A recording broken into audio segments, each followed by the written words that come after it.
တခါတော့ကတောင်တန်းအဝေးမှာသဇင်ရွာဆိုတဲ့ရွာလေးတစ်ရွာရှိခဲ့တယ်။ရွာဘေးမှာတော့လူမနေရဲတဲ့ကူအမှောင်ကြီးတစ်ခုရှိတယ်။အဲ့ဒီကူကိုအမဲကူလို့ခေါ်ကြတယ်ပြီးတော့ညရောက်ရင်အဲ့ဒီအမှန်ကူကနေမိန်းမငိုတန်းကလေးအော်တန်းလေတိုက်တန်လို့မထင်ရှားတဲ့အတန်တွေထွက်လာတတ်လို့ရွာသားတွေအယမ်းကြောက်ပြီးတော့နေကြရတယ်။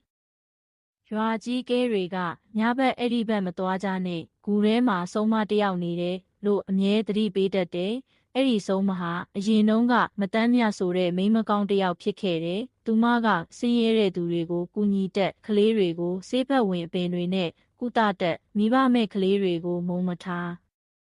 အဲ့ဒါကြောင့်လူတချို့ကချစ်ကြပေမဲ့လူတချို့ကတော့မနာလိုဖြစ်လာကြတယ်။တနေ့မှရွာထဲကကလေးတစ်ယောက်ဖျားပြီးတေဆုံးသွားတော့မနာလိုတဲ့သူတွေကမတန်းမြကဆုံးမပဲသူမကြောင့်ကလေးတေသွားတာမတန်းမြကဆုံးမပဲသူမကြောင့်ကလေးတေသွားတာဆိုပြီးအပြစ်တင်ကြတယ်။မတန်းမြဘလောက်ရှင်းပြပေမဲ့ဘသူမှမယုံဘူး။နောက်ဆုံးမှာရွာသားတွေကသူမကိုရိုက်နှက်ပြီးရွာကနေထုတ်ပစ်လိုက်ကြတယ်။နာကြီးစိတ်ဝမ်းနည်းစိတ်တွေပြည့်နေတဲ့မတန်းမြဟာအဲ့ဒီကူအမှောင်ထဲကိုဝင်နေလိုက်ရတယ်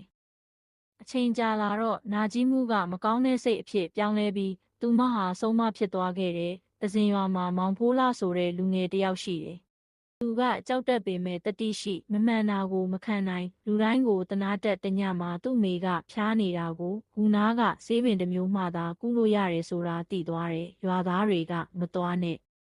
သိမဲ့လို့တားကြပေမဲ့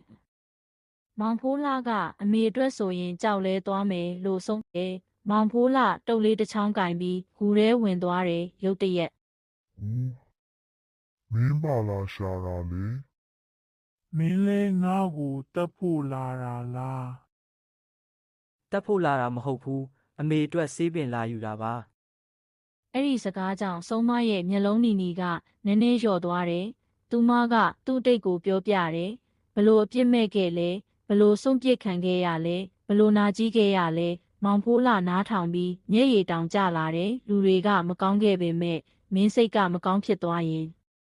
မင်းလဲနာမည်ဆိုးနဲ့ပဲကြံပါပါလို့ပြောလိုက်တယ်။အဲ့ဒီအချိန်မှာဂူထဲမှာအလင်းရောင်တစ်ချက်တောက်ပလာပြီးဆုံးမရဲ့မျက်နာကလူပုံစံပြန်ဖြစ်လာတယ်။သူမမျက်ရည်ကျပြီးငါ့ကိုလူတစ်ယောက်လိုဆက်ဆံတဲ့ပထမဆုံးသူမင်းပဲလို့ပြောတယ်။သူမကဆေးပင်ကိုပေးပြီးအမေကိုကယ်နိုင်ပါစေ